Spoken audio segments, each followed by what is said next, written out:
بسم اللہ الرحمن الرحیم۔ السلام علیکم ویورز۔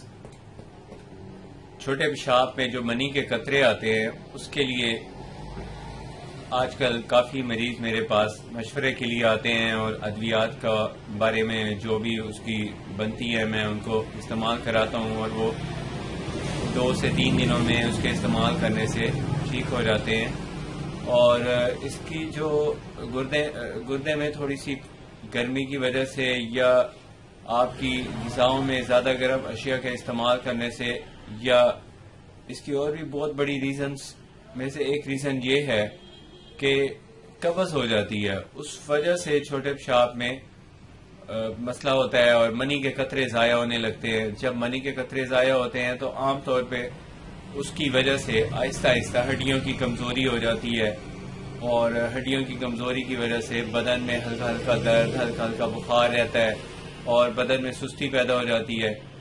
یہ تمام جو سمٹمز ہیں، ان سمٹمز کو مد نظر رکھتے ہوئے میں نے آج اس کے بارے میں ویڈیو بنائی ہے کہ جن لوگوں کو چھوٹے پیشاب میں منی کے قطرے آتے ہیں اور ان کو چھوٹے پیشاب میں تھوڑی سی رکاوٹ بھی ہوتی ہے یا ان کا چھوٹا پیشاب جب وہ کرتے ہیں تو اس کی جو فلو ہے وہ ٹھیک نہیں ہوتا، 2 دھاریں ہو جاتی ہیں، جیسے ایک فلو بنتا ہے اس طرح اور دوسرا ہوتا ہے اس طرح 2 دھاریں نکلتی ہیں۔ تو اس علامت اور ان کیفیت میں جو بہتر اور مؤثر نسخہ ہے وہ میں آپ سے آج شیئر کر رہا ہوں۔ اس نسخے کو استعمال کرنے سے پیشاب میں جو منی کے قطرے آتے ہیں وہ آنے رک جاتے ہیں اور ساتھ میں اگر قبض ہے تو وہ بھی ختم ہو جاتی ہے اور مردانہ کمزوری نہیں ہوتی، کیونکہ مردانہ کمزوری کی ایک بڑی وجہ منی کا ضیاع ہے اور منی ضائع ہوتی رہتی ہے چھوٹے پیشاب کے ساتھ یا ویسے ہی قطرے آتے رہتے ہیں۔ تو اس مسئلے کے حل کے لیے بہت ہی زبردست اور مؤثر جڑی بوٹی استعمال کی جا رہی ہے آج کل، جس کو استعمال کرنے سے یہ تمام مسائل ٹھیک ہو جاتے ہیں۔ خاص طور پہ سفید موسلی کا استعمال بہت کثرت سے کیا جاتا ہے اس مسئلے کو حل کرنے کے لیے، لیکن اس میں غلطی یہ کر جاتے ہیں کہ سفید موسلی کا مزاج جو ہے وہ مد نظر نہیں رکھا جاتا، کیونکہ اس میں نشاستہ بہت زیادہ ہے، تو نشاستے کی وجہ سے یہ بدن میں پراپر طور پہ صفائی نہیں کر سکتا اور ٹھنڈک کا اثر تو کرتا ہے، منی کو تو گاڑھا کرتا ہے لیکن منی کے ضیاع کو نہیں روک سکتی۔ تو اس کے لیے جو سب سے اچھی آج کل جڑی بوٹی کا استعمال کیا جا رہا ہے وہ ہے بڑا گوکھرو۔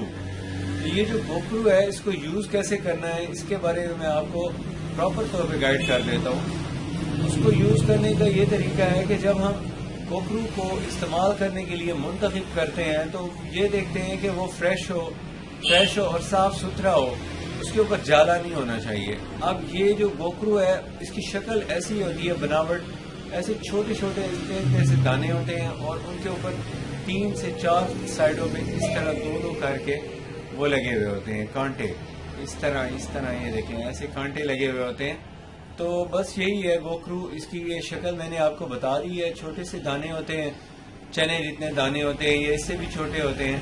تو بہتر یہ ہے کہ ذرا تھوڑا سا موٹا گوکھرو منتخب کیا جاتا ہے دواؤں کے لیے تاکہ اس کے اندر سے تھوڑا سا کوئی جوہر نکل سکے، کیونکہ ان کی جب گرائنڈنگ کی جاتی ہے، پسائی کی جاتی ہے، ان کو کوٹا جاتا ہے تو اس وقت اس کے اندر جو کانٹے ہیں وہ بچ جاتے ہیں۔ اس کے اندر کی جو گری ہے وہ ہے دوا، جس کے استعمال کرنے سے منی کے قطرے جو چھوٹے پیشاب میں نکلتے رہتے ہیں، خارج ہوتے رہتے ہیں اور منی ضائع ہوتی رہتی ہے، وہ اس کے استعمال سے ٹھیک ہو جاتی ہے، رک جاتی ہے اور ساتھ میں یہ فائدہ ہوتا ہے کہ پیٹ بھی صاف ہو جاتا ہے۔ اس کو استعمال کرنے کا طریقہ اس طرح ہوتا ہے کہ آپ مثال کے طور پہ ایک آدمی اگر دوائی استعمال کرتا ہے تو اسے 1 یا 2 خوراکوں میں اس کے استعمال کا جو فائدہ ہے وہ ظاہر ہو جاتا ہے۔ اگر تو فائدہ ہو جاتا ہے تو اس کو چاہیے کہ وہ اس کو مسلسل 7 دن استعمال کر لے، تو 7 دن میں انشاءاللہ اللہ تعالیٰ کے حکم سے یہ جو منی کے قطرے پیشاب میں ضائع ہوتے ہیں وہ آنے بالکل موقوف ہو جائیں گے۔ اس کے بعد وہ چاہے تو پیشاب کا ٹیسٹ بھی کرا لے تو اسے کلیئر رپورٹس مل جائیں گی۔ تو اس لیے اس کو استعمال کرنا ایسا ہی ہے جیسے آپ نے اپنی آنتوں کی، اپنی چھوٹے پیشاب کی نالیوں کی صفائی کرا لی ہے، تو اس کی رکاوٹ کو دور کرتا ہے، چھوٹے پیشاب کو پراپر طور پہ کھل کر لانے میں بہت معاون اور مددگار دوا ہے یہ. تو اس کو استعمال کرنے کا آسان طریقہ یہ ہے کہ 1 چمچی چائے والی آپ لے لیں، اس کے کر لیں 4 حصے. پاؤڈر آپ نے لینا ہے 1 چمچی چائے والی، اس کے 4 حصے کر لیں، اور 4 حصوں میں سے 1 حصہ آپ نے استعمال کرنا ہے صبح، اور وہ جو چمچ کا چوتھائی حصہ ہے شام کو استعمال کرنا ہے. اور اس کا مناسب جو بدرکہ ہوتا ہے وہ ہوتا ہے شربت بزوری. یہ شربت بزوری کے ساتھ استعمال کریں یا لسی یا پانی کے ساتھ. اگر موسم ہے سردیوں کا تو بہتر ہے کہ آپ اس کو پانی یا شربت بزوری کے ساتھ استعمال کریں، مکس کر کے بھی استعمال کر سکتے ہیں، ڈائریکٹ انٹیک کرنے کے بعد بھی آپ یوز کر سکتے ہیں.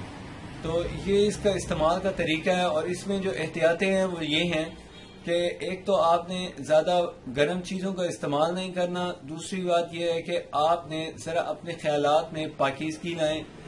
وہ بھی ایک بہت بڑی ریزن ہے کہ یہ مسئلہ لوگوں میں کامن ہوتا جا رہا ہے. اور ساتھ میں صفائی کا بہت خاص خیال رکھیں.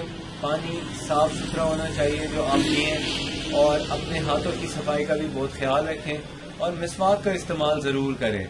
جو لوگ مسواک کا استعمال کرتے ہیں اور 5 وقتی نماز ادا کرتے ہیں، اللہ تعالیٰ کے فضل و کرم سے یہ مسئلہ ان کو نہیں ہوتا. تو جہاں تک کام چلتا ہو غذا سے بچتے رہنا چاہیے، دوا سے. اس کے ساتھ ہی مجھے اجازت دیجیے نیکسٹ ویڈیو تک. آپ تھینک یو، آپ نے ویڈیو دیکھنے کا شکریہ. اپنی صحت کا خیال رکھیے. اللہ حافظ.